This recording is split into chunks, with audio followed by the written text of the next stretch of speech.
Hello, ഇത് നമ്മുടെ മധുരൈ രാമേശ്വരം ധനുഷ്കോടി ട്രിപ്പിലെ 2-3 ദിവസങ്ങളിലുള്ള ചെറിയ ചെറിയ വിശേഷങ്ങളാണ് കേട്ടോ ഈ വീഡിയോയിലുള്ളത്. മധുരയിൽ നിന്ന് ഞങ്ങൾ നേരെ പോകുന്നത് രാമേശ്വരത്തേക്കാണ്. അപ്പോൾ ബ്രേക്ക്ഫാസ്റ്റ് കഴിക്കാനായിട്ട് ഞങ്ങൾ കയറിയത് മധുരൈ പൊടി ഇഡ്ഡലിക്ക് ഫേമസ് ആയിട്ടുള്ള മുരുകൻ ഇഡ്ഡലി വെജ് റെസ്റ്റോറൻറ്റിലാണ്. ഞങ്ങൾ ഓർഡർ ചെയ്തത് പനീർ ബട്ടർ മസാലയും ഊത്തപ്പവും പൊടി ഇഡ്ഡലിയാണ് കേട്ടോ.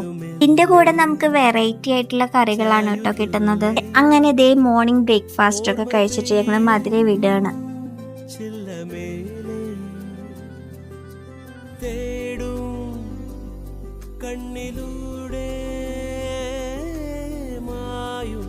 രാമേശ്വരത്തേക്ക് ഏകദേശം 173 കിലോമീറ്റർ, അതായത് 3 മണിക്കൂർ ട്രാവലിംഗ് ആണ് കേട്ടോ കാണിച്ചിട്ടുണ്ടായിരുന്നത്. പോണ വഴിയൊക്കെ നല്ല രസമാണ്, ഫുള്ള് കരിമ്പനകളൊക്കെ ആയിട്ട് നല്ലൊരു വ്യൂ ആണ്. പാമ്പൻപാലം എത്തിയപ്പോൾ ഞങ്ങളിതേ വണ്ടി സൈഡാക്കിയിട്ടൊന്ന് ഇറങ്ങിട്ടോ. കാരണം ഇന്ത്യയുടെ ഏറ്റവും നല്ല വിസ്മയങ്ങളിൽ ഒന്ന് തന്നെയാണ് ഇതെന്ന് നമുക്ക് പറയാൻ പറ്റും. കാരണം കപ്പലുകൾക്ക് കടന്നു പോകാൻ വേണ്ടിയിട്ട് ഒരു ഭാഗം ഉയരുന്ന നമ്മുടെ രാജ്യത്തെ തന്നെ ആദ്യത്തെ വേർട്ടിക്കൽ ലിഫ്റ്റിംഗ് ആയിട്ടുള്ള ഒരു പാലാണിത്. കുറച്ചു നേരം അവിടെ ഇങ്ങനെ കാറ്റൊക്കെ കൊണ്ടിരുന്നപ്പോഴേ ഈ മനോഹരമായിട്ട് വേറൊരു കാഴ്ച കണ്ടത്.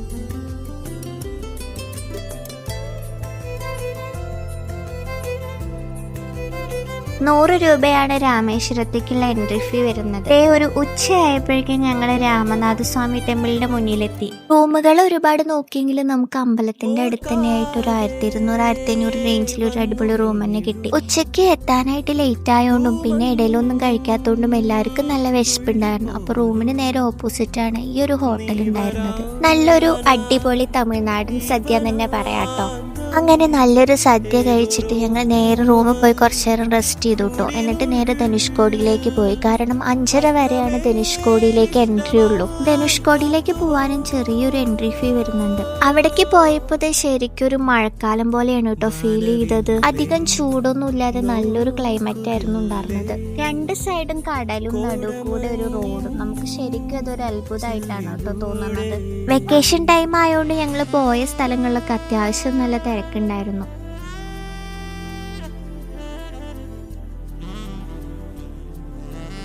ധനുഷ്കോടിയിലേക്ക് പോകുമ്പോൾ എന്താ ശ്രദ്ധിക്കേണ്ടത് ചോദിച്ചാൽ അവിടെ മൊബൈൽ നെറ്റ്വർക്ക്സ് ഒന്നും കിട്ടില്ല. അതുകൊണ്ട് തന്നെ നമ്മൾ മാക്സിമം ക്യാഷ് ആയിട്ട് തന്നെ കൊണ്ടുപോകണം കേട്ടോ.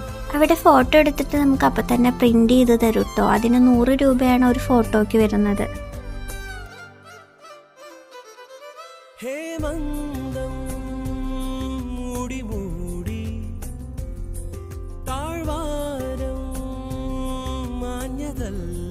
മോർണിംഗ് ഒരു 6:30 ആയപ്പോൾ ഞങ്ങൾ അമ്പലത്തേക്ക് തൊഴാനായിട്ട് പോയി. ഇവിടെയുള്ള 22 കിണറുകൾ സ്നാനം ചെയ്യുന്നതിലൂടെ നമ്മൾ പാപങ്ങൾ ശുദ്ധീകരിക്കുന്നതാണ് വിശ്വസിക്കപ്പെടുന്നത്. അതുകൊണ്ട് തന്നെ അമ്പലത്തിൽ പോകുമ്പോൾ നമ്മൾ എക്സ്ട്രാ ഒരു ഡ്രസ്സ് കൂടി കയ്യിൽ കരുതണം കേട്ടോ. കാരണം നനഞ്ഞു കഴിഞ്ഞ് മാറ്റിയിട്ട് വേണം നമ്മൾ അമ്പലത്തിൽ തൊഴാനായിട്ട് കയറാൻ. അങ്ങനെ അമ്പലത്തിൽ പോയി തൊഴുത് വന്ന് ബ്രേക്ക്ഫാസ്റ്റ് കഴിച്ച് ഞങ്ങളൊരു 11 മണിയോടുകൂടി റൂം ചെക്കൗട്ട് ചെയ്തിറങ്ങി. രാമേശ്വരത്ത് നിന്ന് നമ്മുടെ വീട്ടിലേക്ക് ഏകദേശം 8 മണിക്കൂറോളമുള്ള ട്രാവലിംഗ് വരുന്നുണ്ട്. പക്ഷെ റിട്ടേൺ പോകുമ്പോൾ കുറച്ചുകൂടി വേഗം എത്തിയ പോലെ തോന്നിട്ടോ. പാമ്പൻപാലം എത്തിയപ്പോൾ ഞങ്ങൾ ഒന്നുകൂടി അവിടെ ഇറങ്ങി. പോയ സ്ഥലങ്ങളിലെ ക്ലൈമറ്റ് എന്തായാലും അടിപൊളിയായിരുന്നു കേട്ടോ. ഒരുപാട് വെയിലോ ചൂടോ ഒന്നും കൊള്ളേണ്ടി വന്നില്ല. പോകുമ്പോൾ മായൊന്നും ചേർക്കാത്ത നല്ല പനങ്ങൽക്കണ്ടും കരിപ്പെട്ടിയും ഒക്കെ കണ്ടു. അപ്പൊ അതുകൂടി ഞങ്ങൾ കുറച്ച് വാങ്ങിട്ടോ. ഒരുപാട് പ്ലാനിങ് ഒന്നും ചെയ്യാതെ പെട്ടെന്ന് തന്നെ പ്ലേസ് സെലക്ട് ചെയ്തിട്ട് അങ്ങനെ പോയതാണ് കേട്ടോ. അങ്ങനെ മധുരൈ രാമേശ്വരം ധനുഷ്കോടി ട്രിപ്പ് ഒരുപാട് നാളത്തെ ആഗ്രഹമായിരുന്നു. അത് ഞങ്ങൾക്ക് വെക്കേഷനിൽ പോവാനായിട്ട് പറ്റി.